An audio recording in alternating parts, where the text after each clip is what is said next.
Welcome to the Backwater Bastards. Join Nelvin, the strange and mysterious space pirate who floats from job to job and loves to celebrate a good birthday. Dr. Z, a telekinetic jellyfish who operates a strange jelly-like honeyboy body.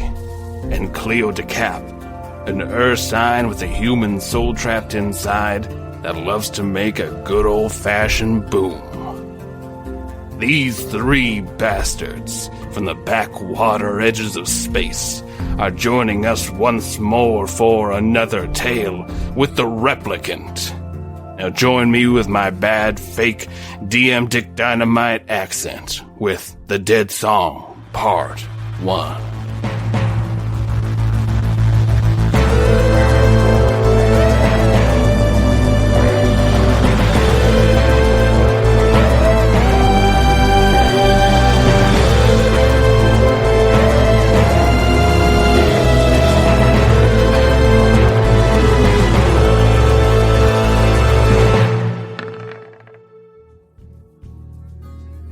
Welcome, everyone, to a lovely episode of The Backwater Bastards, featuring me, Lucas, from Ballad of the Seven Dice, in space!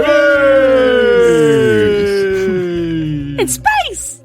Welcome back, everyone. Thank you for joining me once more on these lovely, totally normal space adventures. Oh, yeah. Yeah, thank you for joining us once more. Dude, thanks so much. I'm looking forward to this. Yeah, I'm enjoying reveling in the opportunity to play. I can, I can drink beer much more freely. I can. You don't have to look through all your notes and wonder if they're like, oh, did I get the continuity wrong? And don't worry about it. You're a player now. I put on a clean shirt today. There you go.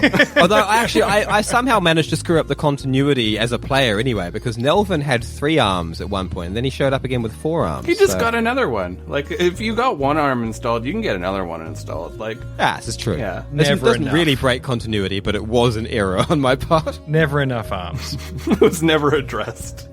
They're screw-on. Yeah. Clip-ons. Well, not anymore, they're not. Yeah. Whoops. I guess we don't really need to introduce ourselves, because everybody knows who all you are, but at least I am Lucas. I am the DM of Ballad of the Seven Dice, and I am coming in here to bring you another story of the Replicant. Yes! Yes!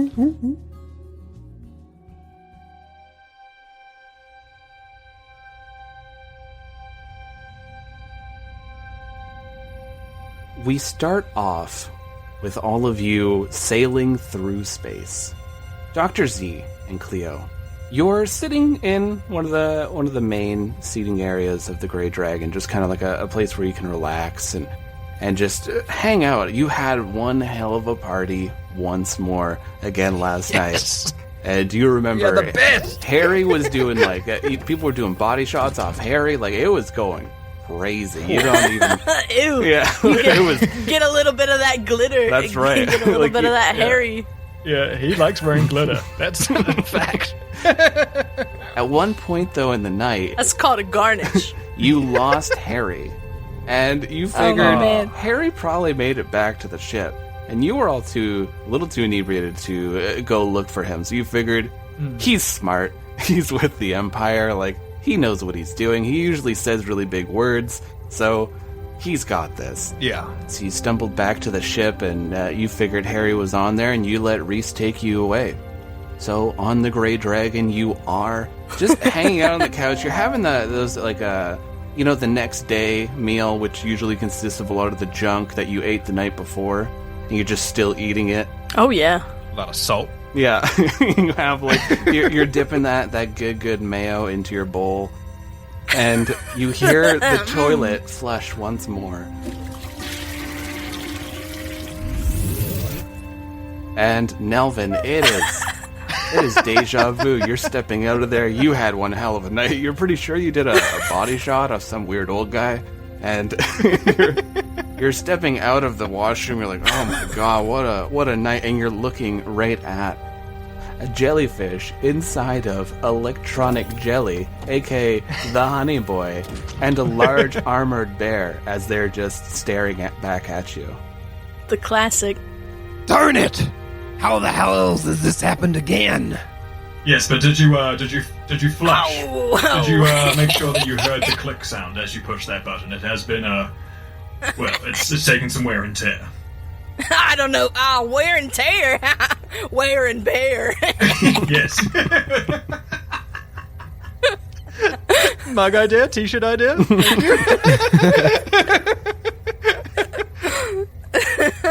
Heavy load, if you know what I mean. It's a little sign for the washroom. Oh no, it's getting worse. Well, just where have you people taken me this time?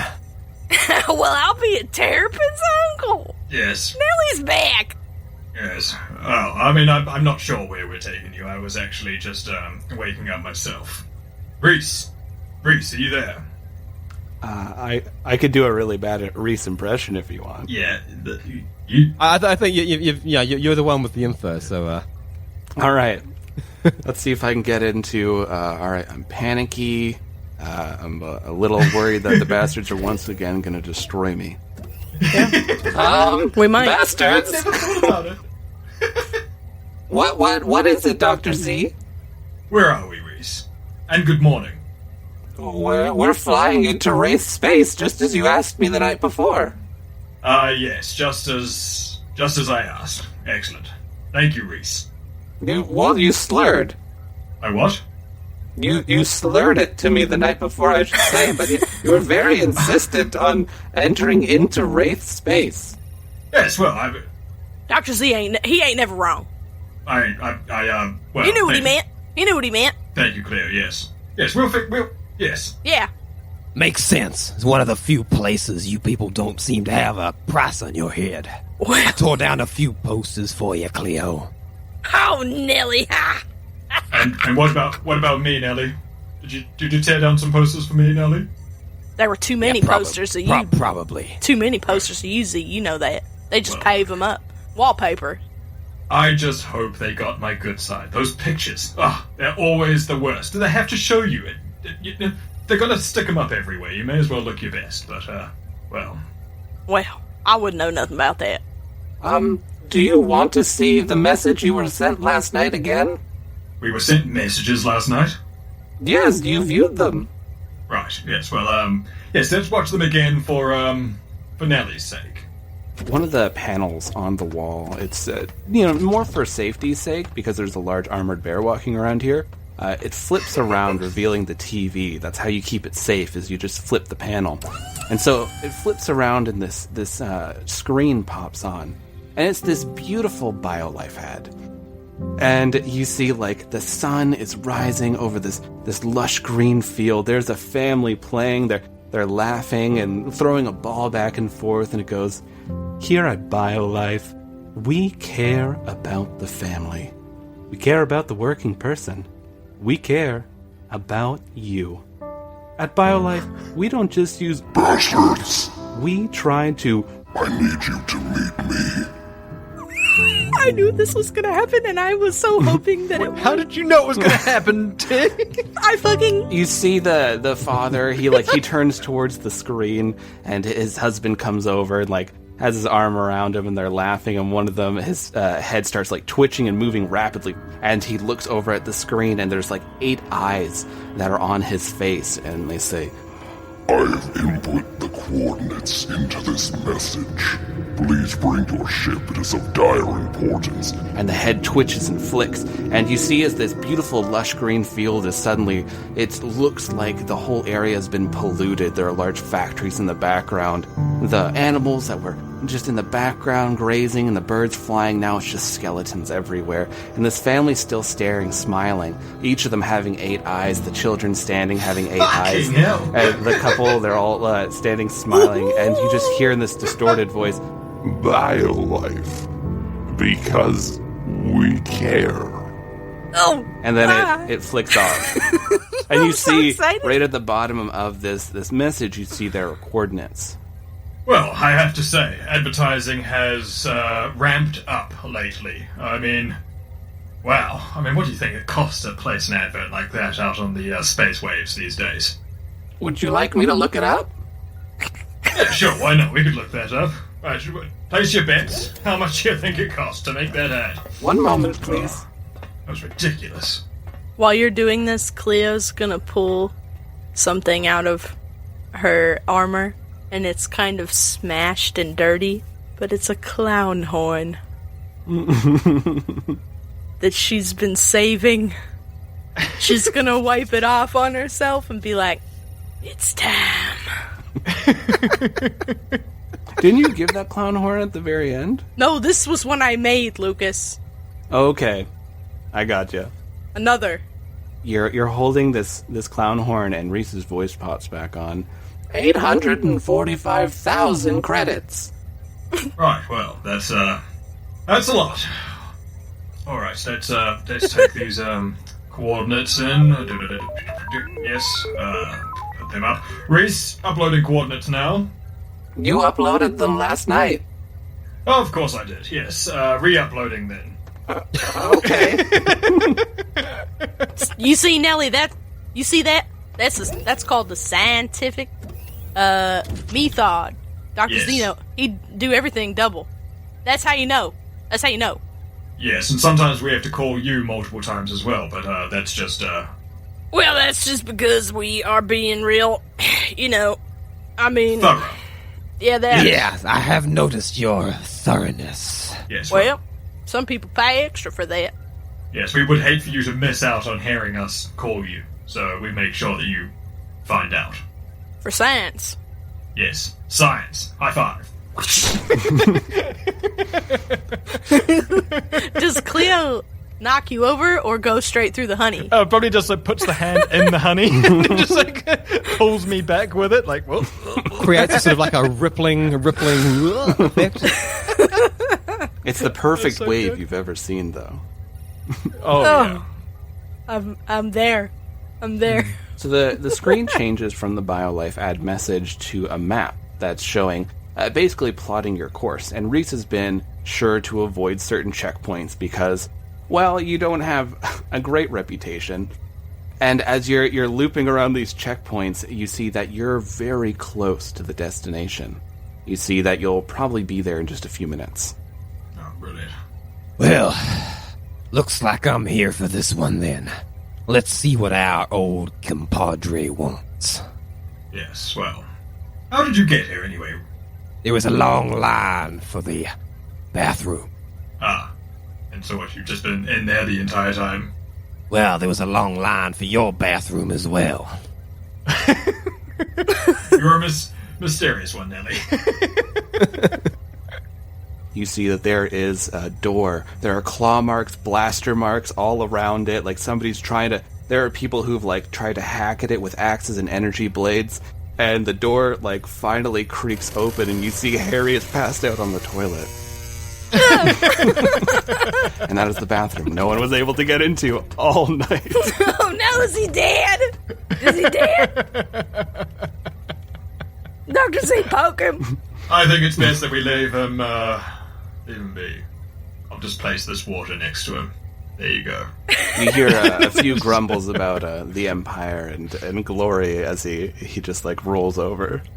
Yes, that's right, Harry. Glory to the just right. Well, You stay safe there on your throne. Yes, position his leg, make sure he doesn't throw up on himself, and put him in the emergency drunk sleeping position. Yeah. Ah, Cleo. We've never been that drunk. Good to know. Yeah, that hasn't happened recently, or anything. No, but we tend to skip that stage and just go straight to ER. The floor? Yeah.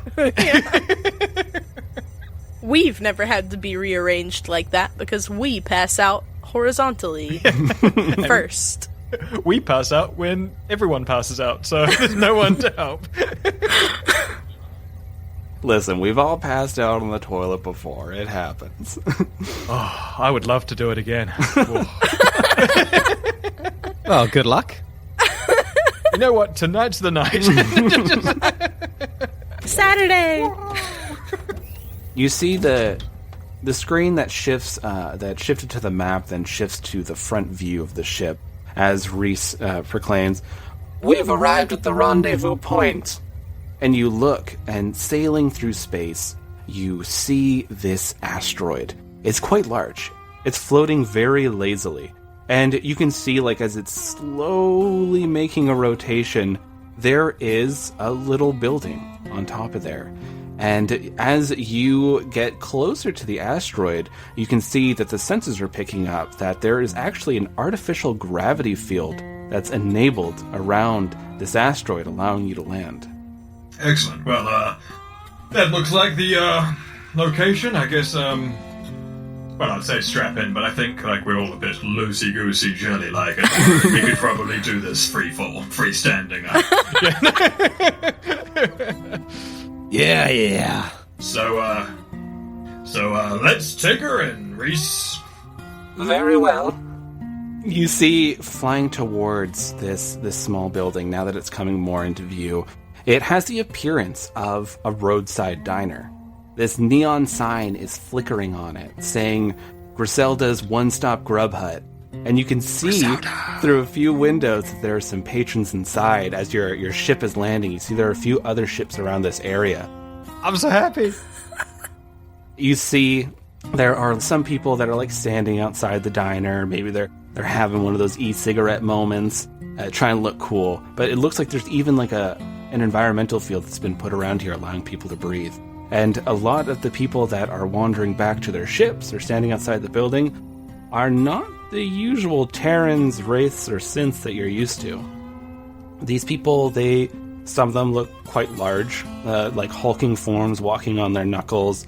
Some of them are more like, they have a lot more eyes and mouths and limbs than you're used to. There are just a lot of creatures that, space is big, you just haven't encountered many of these beings before. Just a lot of strange people that are coming to this diner. And your ship just slowly lands, having a beautiful natural 20 landing that I rolled myself. Oh, nice one, Reese. And we all get to do the jelly move. We're like, oh, freestanding landing. It's like surfing in space. That was a little smoother than I expected. Because that idea was probably really great for all of us being still a little bit drunk and not having the pilot. Yeah. Really, really cool idea. With our pilot passed out on the toilet, all of us a little... all of us just standing in the middle of the hey, let's auto-land and just not buckle or sit. Yeah, we're good. Just doing the surf move, going... That's fine. I mean, you land and then you disable the ship's gravity field anyway, so you kind of, you've got a certain certain level of stickiness. It's just like riding an elevator and waiting for that part where you can jump. Yeah. I love it. We're good. So the door to the ship opens and the ramp lowers, letting you go on outside. Nelvin's going to loosen all 4 blasters in their holsters, just, has to pull them out, spin them around, get them back in, just make sure everything's working right. I Cleo, and then try and do the same thing. Like, splash out my blades and then kind of move my arms in a way that I think looks cool. Like, yes, I'm also ready. I've got my clown horn tucked back into my armor. I'm good to go. No words. Stepping out, you're all really prepared. You're just like walking down really cool off the ramp of your ship, looking around, just warily staring at each of the individuals in this place. And most of them, they give you a mild glance of like interest or curiosity, but go back to doing whatever it is they're doing. Yeah, they do. Yeah, nobody seems super interested in you as you're stepping off. What? We're not the weirdos this time around. Yeah. I don't even know how to not be the weirdo. You landed at the diner where all the weirdos go. Great. I am in love with the idea that you brought Griselda here. Yeah. And made it Griselda's Grub Hut. I've been really pining for Relaran today, and I'm so happy that you put Griselda in. You'll just have to see what else we got. No. Yes. Stepping into this diner, you are met immediately with the smell of grease and salt. There's a very large woman behind the counter, and one of her two heads turns towards you wearing this sort of like makeshift crown with like all these forks sticking up around. And she just says, "Take a seat, I'll get with you in a minute." And the other head's looking and it's like, "Quiet!" And like she's flipping a number of like different food items around her. There are strange purple burgers that she has going on. You see what might be fries or might be insects. You're not sure that she has going in another deep fryer near here, but everything smells good. A lot of the patrons in this bar as well. You see, like once more, there's a lot of strange individuals. You see that there is one being where there's just one large eye, and there's like 6 other small eyes rotating around it like it's a planet. You see that there's some individuals who they look like they're synths, but have been trying to replace parts of their body with organic matter. And so they have like almost this very cyborg-esque look to them. Reverse cyborg. There are a lot of really just like strange individuals in this place that like every so often like some of them will look over, maybe like 2 of the eyes of the rotating eyes will look at you. But one that catches your eye very quickly is this hulking 8-foot-tall individual trying to sit in a booth that does not fit in this booth very well. They have multiple arms that are just like cupped around this small coffee, and their greenish gray skin is it's standing out a little bit against this brown booth. And you see their 8 eyes turn towards you. One of their 4-clawed hands lifts up, and it just waves at all of you. Friend of yours, Nelly? There's our man. Oh my god. The replicant is at a diner. How crazy is that, though? Last time we met, the replicant was just like so like intense and suspenseful, and now it's like, no, you're just meeting in a diner. That's fine. Just like, yeah. I actually made the replicant based off of an old Yu-Gi-Oh card I saw like 3 weeks before we did that first replicant one. I found it when I was cleaning up, and then I found it again, which is what I messaged Dan saying, "Hey, we have to do another replicant one." I based it after this wall shadow creature. That's great. That's pretty good. Did it have wings? Did I imagine that?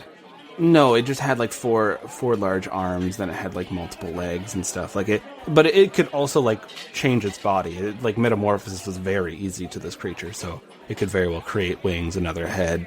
It created another body out of like a flesh wall, so its manipulation of its form is very simple. It looks up at all of you as you come near the table. Bastards, you've arrived. Yes, well, we got your call, completely sound of mind, and we decided, hey, we'll come right away, and we have. And we also brought Nelly because Nelly was in our bathroom. Cleo's gonna put the clown horn down on the table and be like, "We would never miss that call." You see it slowly slid out of these like tattered robes that it's wearing. It places down one that looks very well kept, and nods to you. I apologize if my message might have been slightly disturbing. I'd never used a computer before. Well, you spent a lot of money on that advert. Wow, very impressive. I was just trying to send it through one of the channels, and I think I got things mixed up. Yes, you got a bit caught in the project. Yes. Tunnel vision. Yes. You just stick to the goal. Get it done. Perfect. Make it. Brilliant. I loved it. It was great. Why don't we cut to the chase, friend? You clearly got something on your mind. Yes, I have brought you here to help me on a very dangerous mission. I understand you often partake in these, as our last encounter. This one, though, I have particular need of a being from Atoll Medusa. They takes out this device, and it looks like a crown of sorts, almost like one of those very old-fashioned ones with like the red like felt on the top and gold and silver on it. But you can see that pieces of it are very, like, they're glittering. And as you take a little bit closer to the metal is actually like this almost metallicized coral that's been made.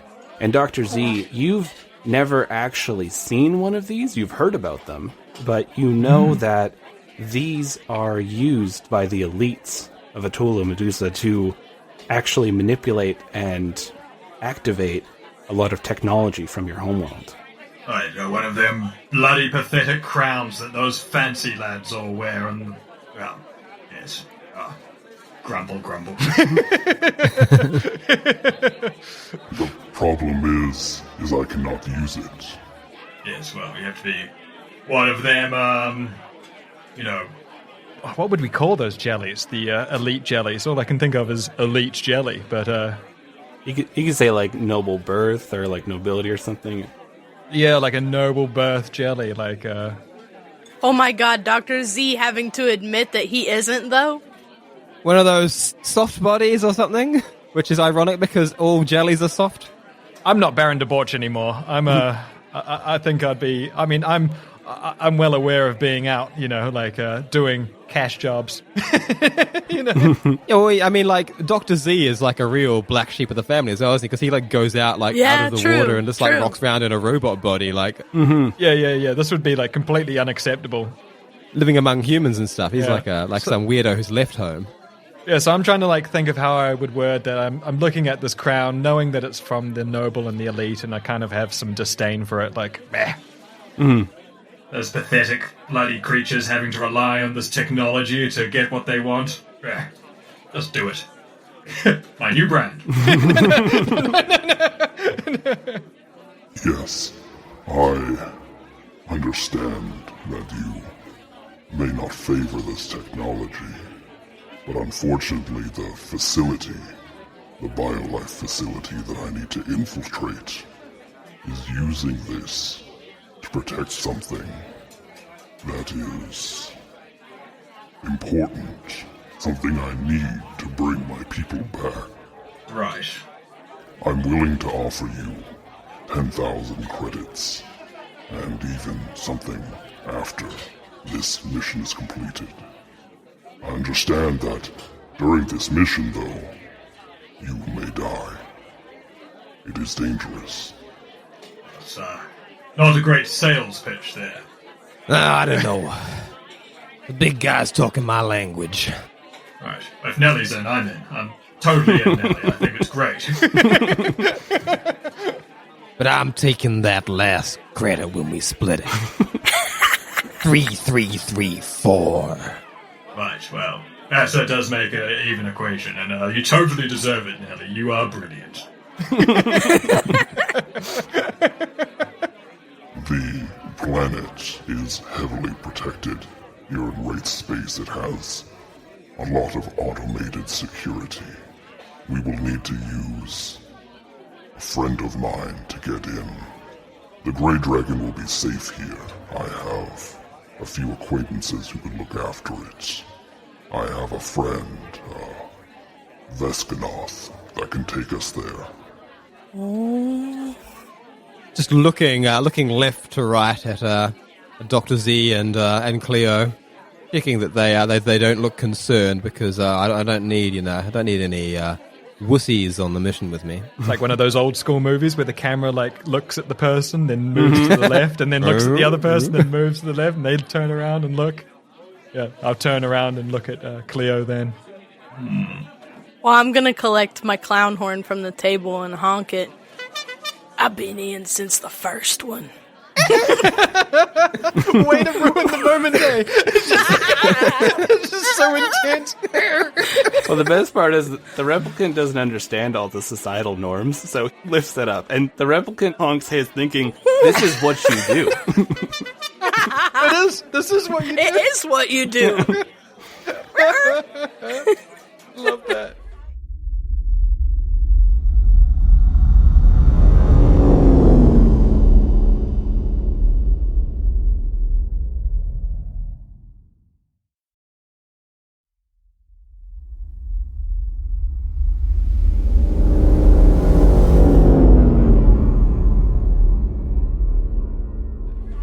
Have any of you ridden in a Vescanoth before? I thought you said Vescanoth was your friend. Yes. They do not have names. Oh. I'm going to say no. This is sounding ominous. I'd like to. I think it would be easier to show you. And the replicant awkwardly tries to stand up around this table, but keeps knocking things. They have one hand trying to hold the coffee down. They have one hand trying to hold an empty plate as they're trying to shuffle around this booth. And they stand up to their full majesty. Relatable. And this long cloak billows down, and you see the small spines. And now there's new sigils that have been tattooed into the skin of the replicant. They give off this soft glow as they march towards the doors of the diner. Ooh. As you step outside with the replicant, you hear this low, it's maybe a whistle or a call that you can hear from the replicant. As you're sort of walking out into the more or less parking lot of this asteroid, and you hear this low, reverberating call answering back.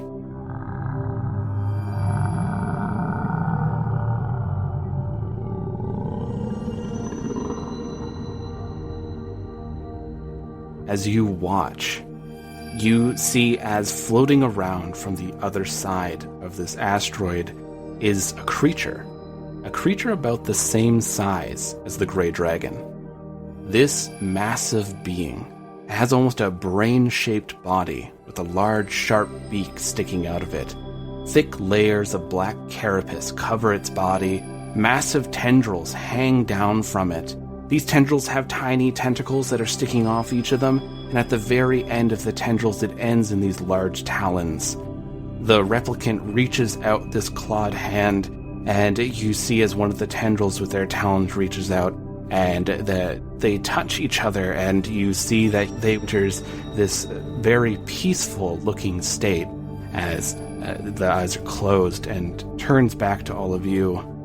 This is my old friend. They are the Vescanoth. Wow. You mean to tell me that this thing can safely navigate space with us inside? Yes, they were some of the first to navigate. Before the Empire stretched out across the stars, they were the ones who would travel from planet to planet. They would ferry people from world to world. Inside of them is an area where they hold their young to keep them safe. It's perfectly fine for us to sit inside. Unfortunately, when the Empire started their space crusade, these creatures came to the Terran's planet, and they found that instead of befriending these creatures, they could harvest from them, creating the first cores of the old Empire ships. There are few Vescanoth left. Well, I can see why. Sound valuable. Eyeing up the beastie. Is there any in-flight entertainment? Are we supposed to just sit inside this creature and just, talk to each other? Yes. Right, well, alright, perfect time to have a nap then. You don't want to play. You don't want. Wait. Z. Yes, Z. Cleo, yes, Cleo. Z. Cleo, yes. Z. Dr. Z. Dr. Z. Are we whispering now, Cleo? Yes, Cleo. Yeah. You don't want to play the game? Alright, we'll play the game. Come on.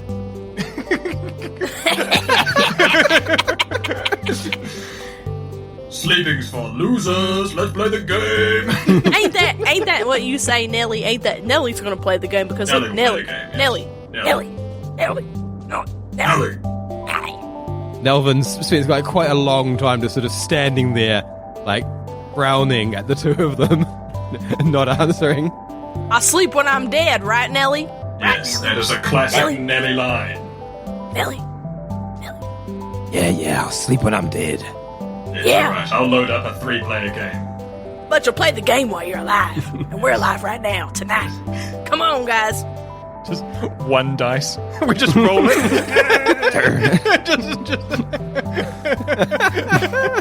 I got 6. Until you roll, see how many times you have to roll until you get a 20. Yeah, exactly. Hey, we play that game now. That's the joke. Yeah, I'm into playing this game. The replicant stares confused at the three of you before reaching up a hand and grasping on to one of the tendrils. Do you need anything from your ship? The traveling should only take maybe a day's time. The Vescanoth can move through space quite easily. Well, I didn't bring anything else with me on that ship, so I'm good to go. I'll flash my blades and Oh, Honey Boy's got everything I need. Looking knowingly at Cleo under the assumption that she's forgotten she something. needs everything from the ship. I'm sitting I need my here favorite thinking pillow, I need my bag. And She needs food. She needs bombs. y'all go on ahead. I'll be right there. I just got to get a few things. Don't worry about me. Y'all right? Don't start the game. First carrying up Dr. Z and Nelvin as Cleo rushes into the Grey Dragon to gather as many supplies as possible. You two are gently carried up, these talons kind of almost like gently going around you to lift you up. At first it's a little difficult to get Dr. Z, but the Vescanoth manages eventually. And lifting you slowly into the air, you find yourselves looking at the plated underbelly of this beast, and you see the carapace moves, revealing these fleshy portals leading inside of this beast. And this wave of hot air moves towards you, and you are lifted inside the creature, and you find there is a substantial amount of room in here.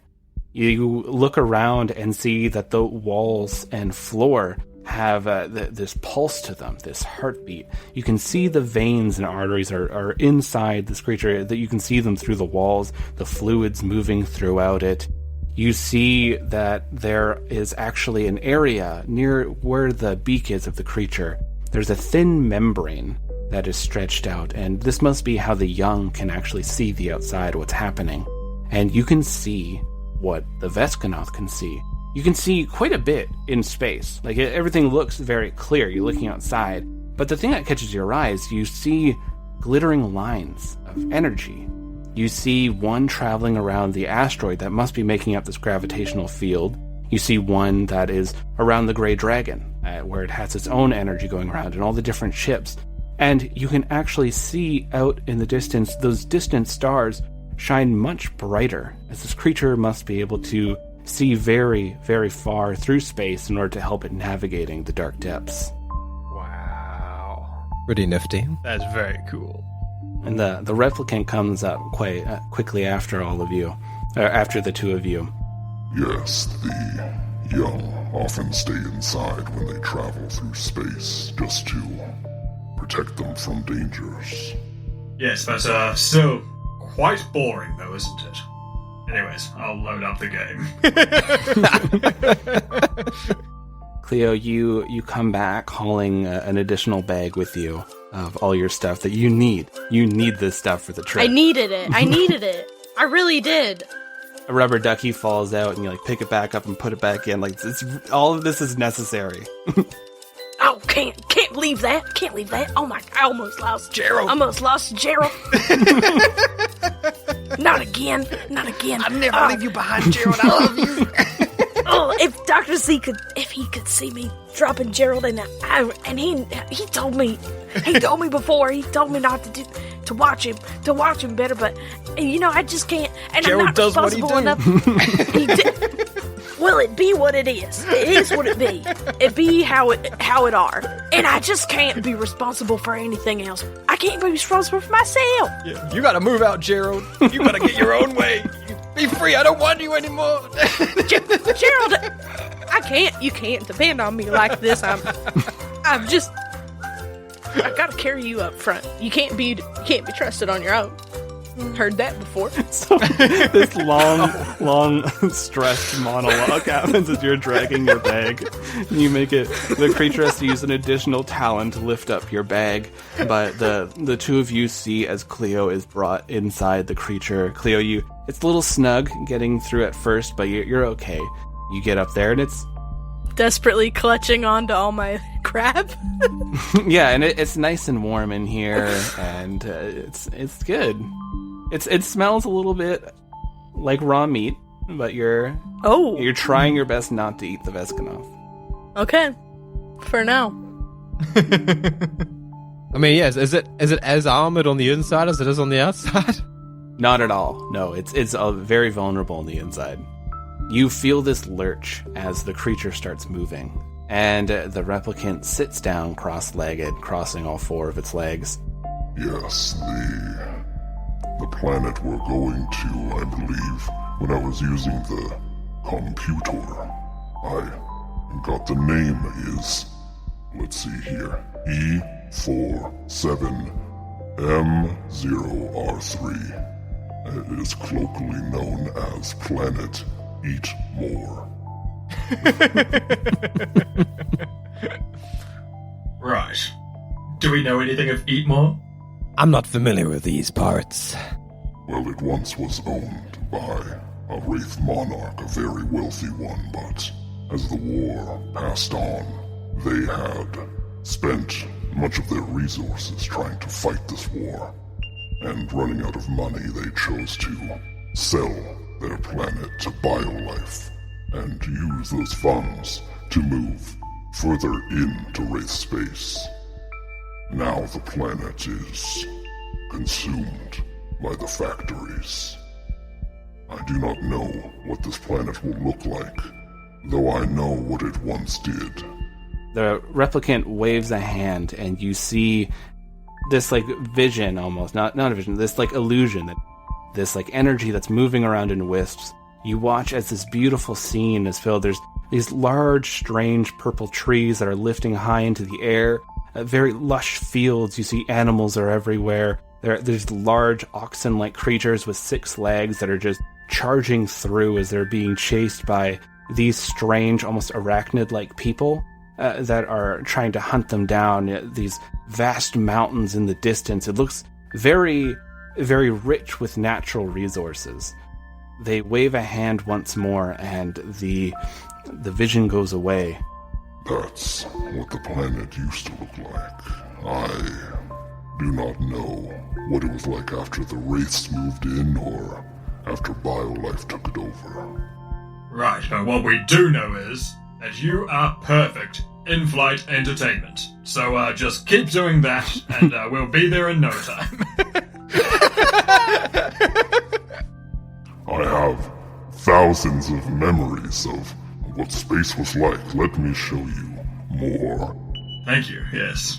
The replicant starts moving their hands, and there's more of these images, and the replicant is showing you images of the distant planets that used to be, and the people that used to walk amongst it. They show you their home, that the way their architecture was set up. It looked almost like anthills or termite mounds, I should say. Very constructed high into the sky. A lot of strange technology. A lot of their technology was infused into people. It wasn't so much like how you have wearable technology or technology that you access, like going into a car. Their technology was very much inside a person that would allow them to do things.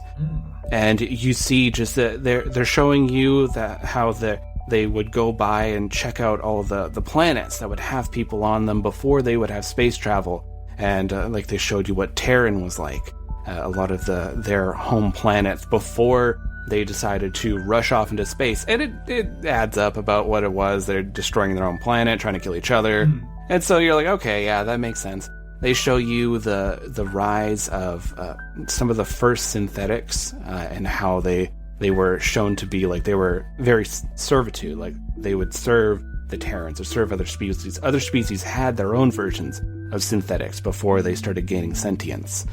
They showed you what it was like in the Wraith times before they started venturing out and colonizing other planets. Just all these different pieces of information that are lost to history, that are lost due to the war, because everybody pushes propaganda so hard that it often erases what they had beforehand, creating a new world. You're so lost in all these things and rolling your single die to see how many times you can get the 20 that before you know it, you look through the thin membrane on the front and you see that you're at your destination, planet E47M0R3. You see this beautiful green-blue orb. It has a shattered moon that's circling around it. Nice. You see all throughout this space, there's a number of automated stations are set up. You see like these old large freighters are pulling through them and coming like to the planet and out. And they stop at these stations to get scanned for their cargo and just then keep on moving on. But you watch as the Veskanoth is going through. These stations don't seem to pick it up at all. And so the Veskanoth just sails through peacefully. So this is probably what the Replicant was worried about with the Grey Dragon. Right. Safe way to travel. Yes, makes sense. Gotta get one of these. Also, Cleo, your turn to roll. Come on. It's finally. Hold on. Oh. Cleo can't really hold it. Both hands. It's just gonna try very hard to move the dice somehow. Sometimes you're just blowing it. Yeah, it goes onto the floor. It rolls under something. It rolls into this fold of flesh. And then you see as the die goes behind the flesh wall and it's floating up into these fluids. Right, well, you might want to, It's their turn. Yes, yes. It's their turn now. Let us know what you roll. 20 wins. Anything else is, a good try. Yeah, good try. I don't know what kind of security they will have on this planet, but I believe we should all get ready. This could be very dangerous. Don't worry, I've worked on the perfect montage. I stand up. I'm ready. Little star ding. Yeah. Well, I was born ready, Dr. Z. So cool. Cleo, did you see that? Did you see how he did that? I seen it. Oh, I recorded it for later, Cleo. We'll add it to our collection. We'll watch it later. I mean, I didn't say anything, Nelly. You're cool. Thumbs up. Good game. Good game. I love how you won. Yeah. Wow, yeah. Cleo just shuffles her massive bag. I guess I'm good. The Replicant holds a hand onto the wall, and you watch as these, almost handles of flesh come out of the walls for you to grip. Do not worry, this will not harm the Veskanoth, but you'll need to hold on to this in case evasive maneuvers take place. The walls and floor are all very soft. You should be okay. I'm fine right where I am. Surf mode. Okay. I am going to take a handle. So, passing through the bluish-green clouds, you are coming into this world, and you see the world below. You see this must have been that absolutely beautiful world that the Replicant was showing you at some point, the lush forest, great rivers and lakes, the wildlife that would dominate the skies and landscape. Now, you look upon this devastated land and you see destruction that has been wrought by biolife's capitalism and mass production. The lakes are filled with this strange brown liquid that bubbles and it spews the light bluish-green gas that must make up the clouds of this planet now. The earth is barren, and the old, odd, withered purple tree is trying to reach up towards the sun, just hoping for a few rays of sunlight. You see all over are the skeletal remains of all of the denizens of this planet. They've just been left. These things must have been killed years upon years ago, and they're just left to rot. As you watch, as you see a number of vehicles are riding around in the landscape, going between these massive metal factories. They're all set up everywhere. You can see gigantic BioLife holographic signs everywhere you look. You see that there are a number of workers that are traveling into each of these factories, getting out of these vehicles. You see freighters are coming through the clouds that you saw before, that were coming through the different automatic scanning stations that you saw before. You see all this everywhere. Everywhere you're looking, you see there are pastry factories, there's vegetable greenhouses, canning factories, all the stuff that BioLife normally just ships out to everywhere. So this is obviously one of their mass production planets that they have going on, where they get all these goods sent out to the rest of the universe. One building, though, stands out in particular. A domed building. It has a silver blue sheen to it. The architecture doesn't match up with everything else, but to you, Dr. Z, this architecture is very recognizable. It's modified a bit to deal with living on land instead of something that would be in the water, but it is very clearly something from your home. Right, well, looks like the damn jellies made it out this far. I was hoping I wouldn't have to see any of them today, but, well, looks like I have to... Yes, well... Are there more Z's? Oh, there's no more Z's. Well, actually, no, wait, correction, Cleo. There is one other Z, but they're back on New Terra. So there ain't no more Z's. No more Z's. We ain't gonna see a Z today. No. The Z is on New Terra. You sure about that? Are we going to see more... You referring to me exactly, or people, things like me? Well, yes, perhaps. Cleo, look, there might be other jellies. But, look, they're annoying, they're not like me. They're not brilliant mastermind creators, surgeons, and academics. They're... Cleo reaches into her suit to quickly see how many sauce packets she's got. She's gonna start counting them. We're ready to make friends with all the other jellyfish. All right. I mean, I wouldn't expect. I mean, you might, your house might have curtains, but don't mean your truck do. So. Yeah, well, let's just wait and see until I meet other bears then, huh, Cleo? Huh? Raise jelly eyebrows at Cleo. Huh? Well, you try it. I wouldn't recommend it. Yes, well, that's fine. But, well... Whatever your flavor is. Yes. You suddenly hear a loud alarm start going off from the outside. And more alarms start picking up until it becomes a chorus of alarms making up just all the noise coming from the outside, drowning out all the sounds of the factories. As you see through this membrane, you watch a little automated ship zip on by, and you can hear... Unknown entity detected. Unknown entity detected. Fire at will. As these ships are all just sailing around, and you see it starts becoming this swarm of these small ships. They're about maybe 2 feet in diameter. They're just firing away at the Veskanoth, and the Veskanoth roars. And all of you suddenly just feel yourselves just fall to the side. I need everyone to make me dexterity checks. No. Oh no. First roll of the day. First roll. Well, I mean, not to jinx it, but I've got a bonus in dexterity, so I don't do it. 15. I don't think I do. Nah, you're just a flat 20, and Cleo is a -5. Girl, I know, and it does hurt me. There's no way I can, I've got no interface because I'm in an organic being, so I can't even try and put up some type of electronic defense against these blimey bastards. You could attempt to do so, but it would probably be very difficult because you rely on the electronic interface to kind of get your stuff out there. I don't have an amplifier, and the honey boy ain't gonna. Because you normally get a +5 doing that, right? Because your usage with tech. Yeah, because I hack into something, but it's fine. I mean, you could probably try and take control of it with your mind, but I don't see how that would help. Yeah, because they're electronics, aren't they?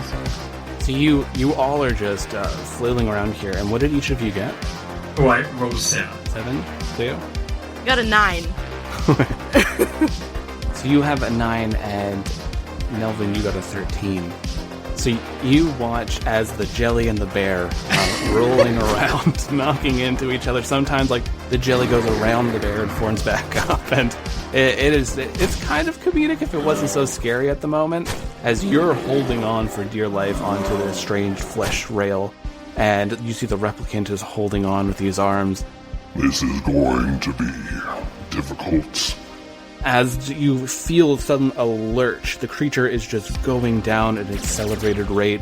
You're watching pieces of the carapace are being ripped off and holes are starting to form in this beast. As you watch now, you can see like the wind is whipping in here. The strange smells of these noxious gases are coming in.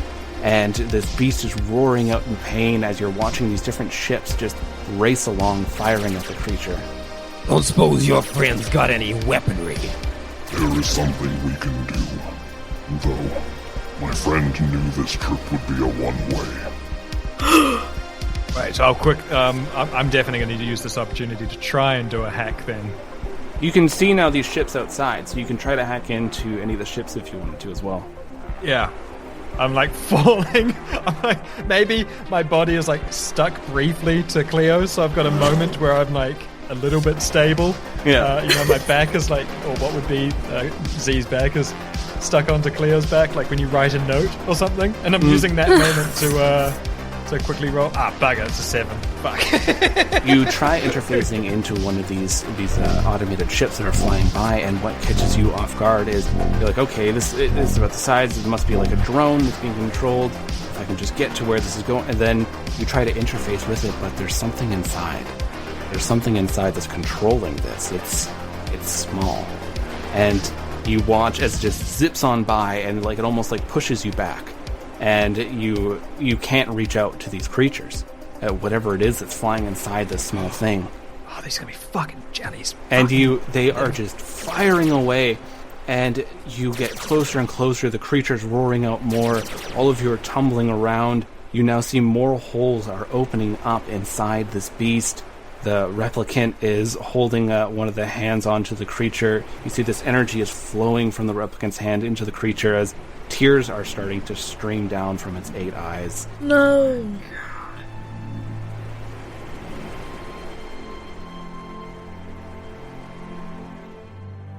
You feel just this sudden push as you're all ejected out of the beast. It's this like sense of free fall as suddenly you look up and your back is towards the building. You're looking up. You're not too far off the ground, but during that time, you see the Veskanoth roars.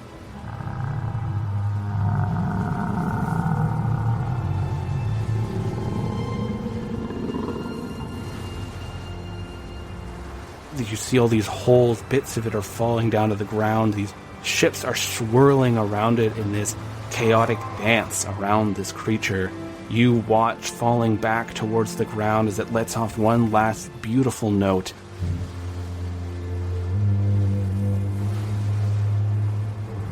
And this lump forms in your throat and inside your jellies.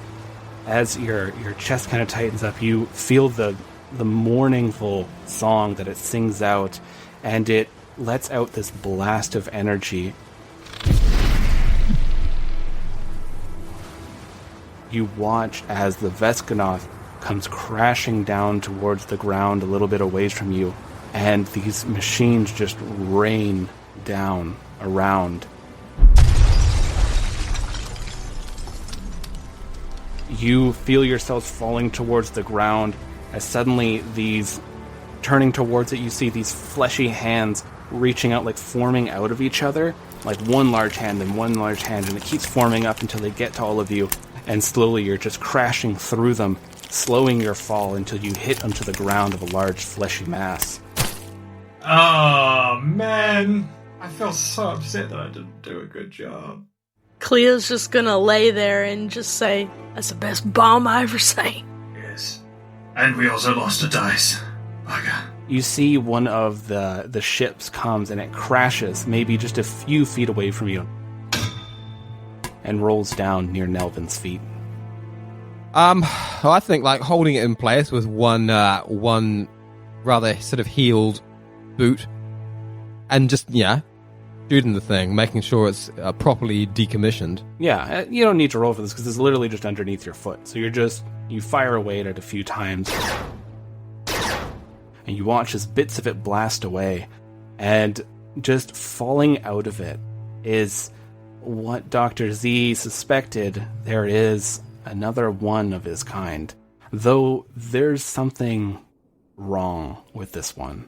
It's gray. There are mutated parts sticking off of it. A lot of the electronical interface was really forced into it pretty brutally. Like, nothing would have done this to itself. And whatever had shoved it inside this machine and forced it to fly, it obviously wasn't a willing subject. And you can hear this weak telepathic giggle just reaching out to all of you going, it fell from the sky. I'm free. Oh, shoot it again, Nelly. It's not bloody done. Say so, Doctor. Put another one sort of right between its eyes, between its Like center mass, just right in the middle bit there. somewhere in the middle of the jelly. Yeah, it just splats out. And yet the voice goes silent. Did we all hear that? Yep. Okay. See, Cleo, I told you. Not nice. That wasn't the Z. No, that was not a Z. As I said, the only other Z we've met so far, apart from on Zarg Moon, is the Z in New Terra. No other Zs. Too many Zs. That caterwauling.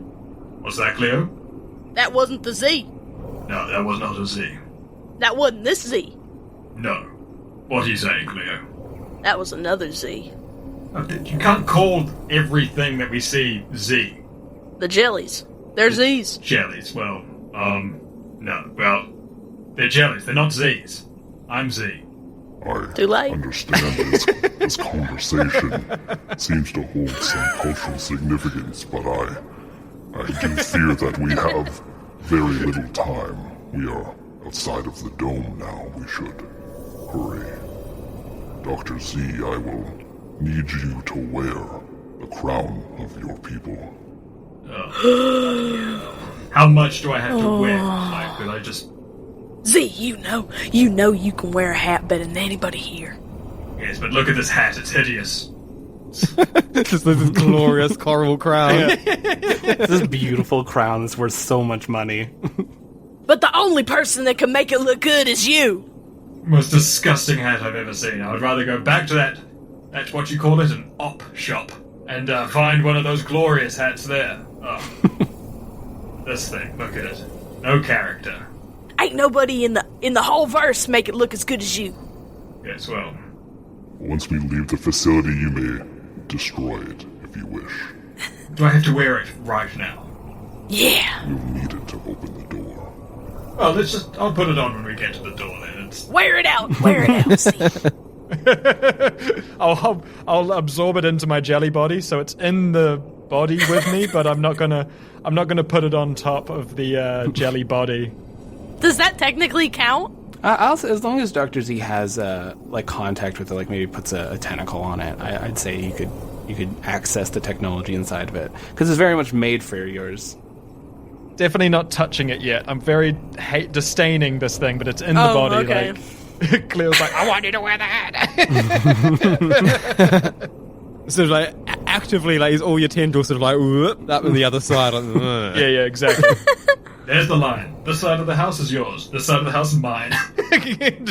don't cross it. It's like, you remember like in the 90s, like you'd see like, like old people with like their trousers pulled up, like all the way up. You'd be like, oh, what the hell is that? What is wrong with you? Yeah. I imagine that's the sort of disdain that Z has for this.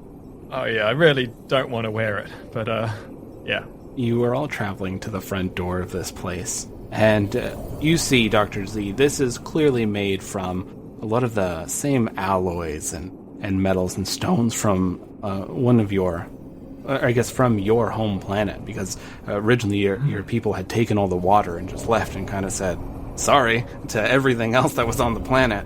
So you recognize a lot of these similar minerals and alloys and stuff that are used in a lot of the creation of buildings from where you're from. You see it here. though it's strange seeing it outside of water.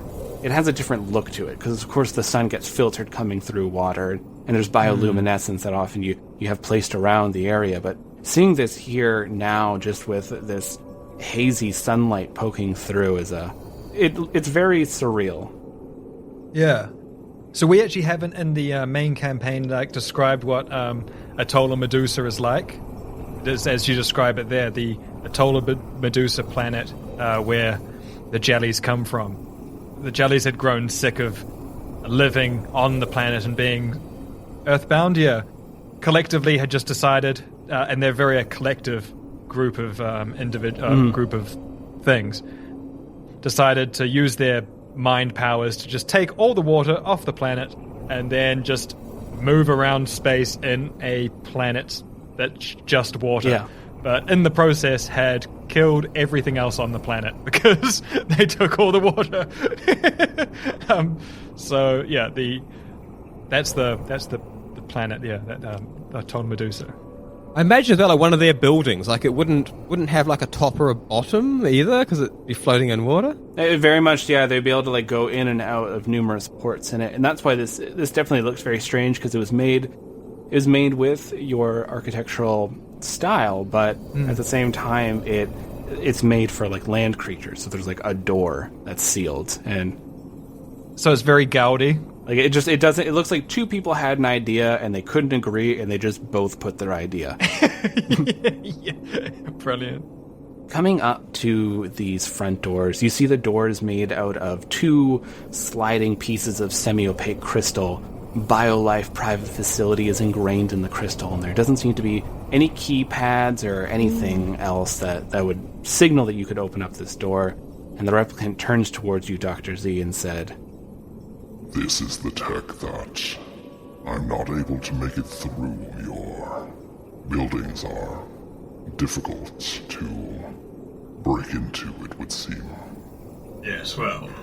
Not for a master hacker, ain't that right, Doctor?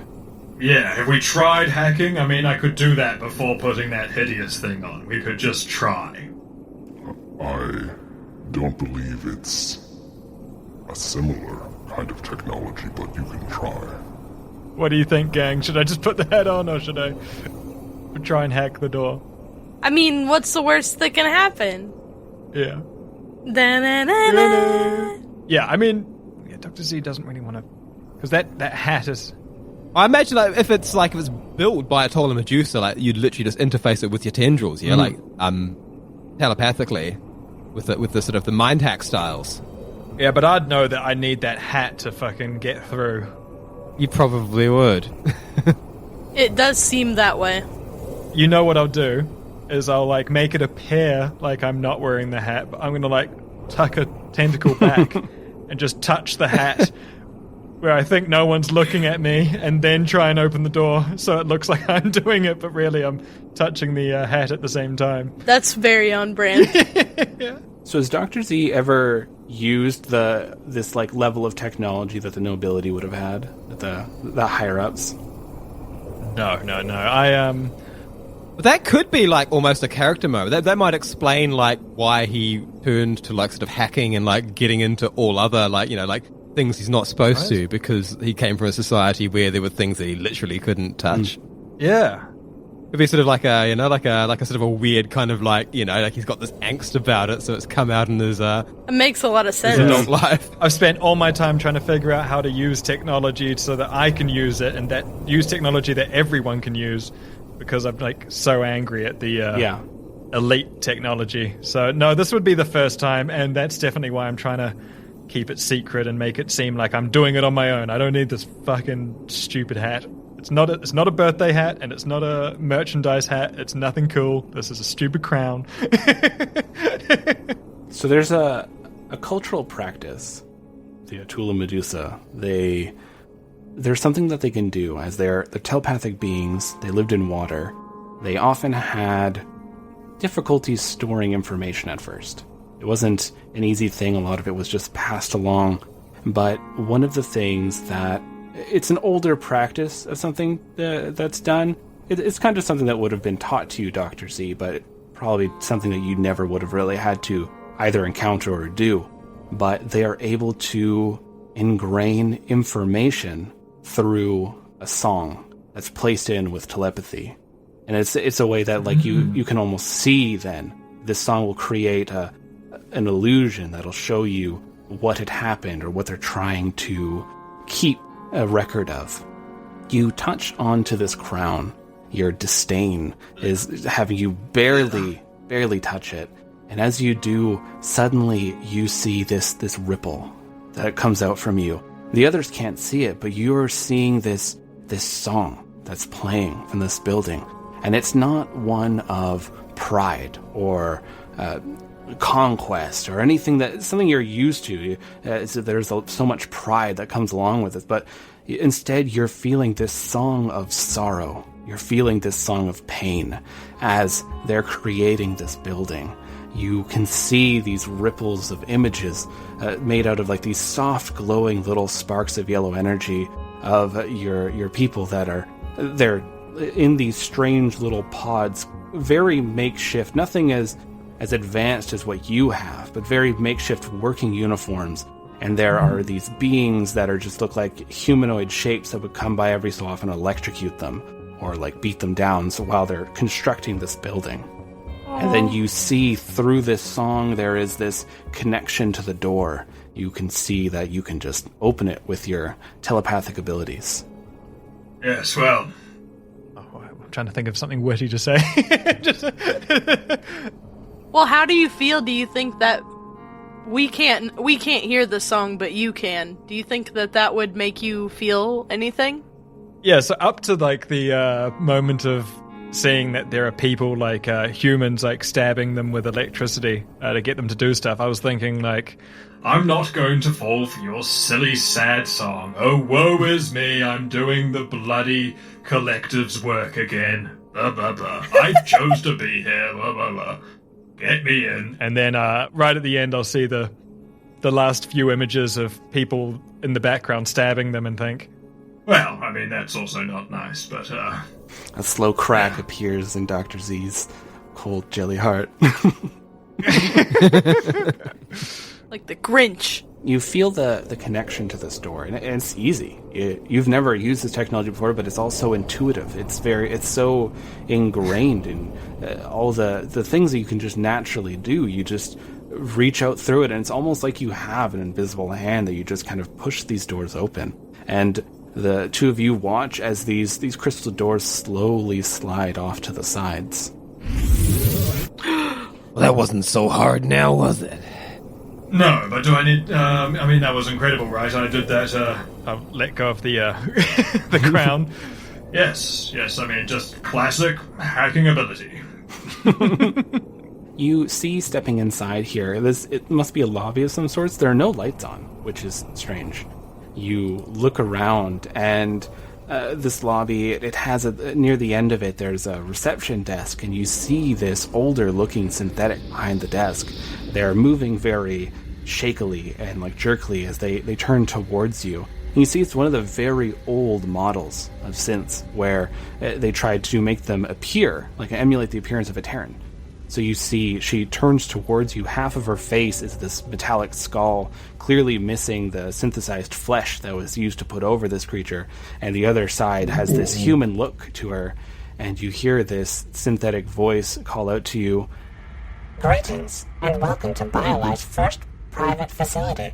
How can I help you?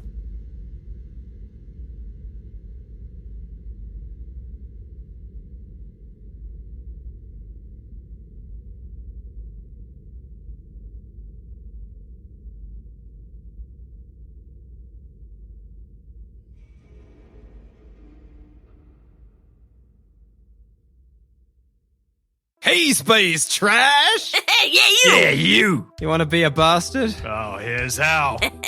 You can support the bastards. That's us! And their bastard show on patreon.com/Backwater Bastards for as little as $2 a month. Yes, or a price of a fancy piece of fruit. Hey, yeah! Yeah! You can gain instant access to our secret Patreon Discord channel. Oh, secret privileges. Special. Secret privileges. That doesn't sound right, man.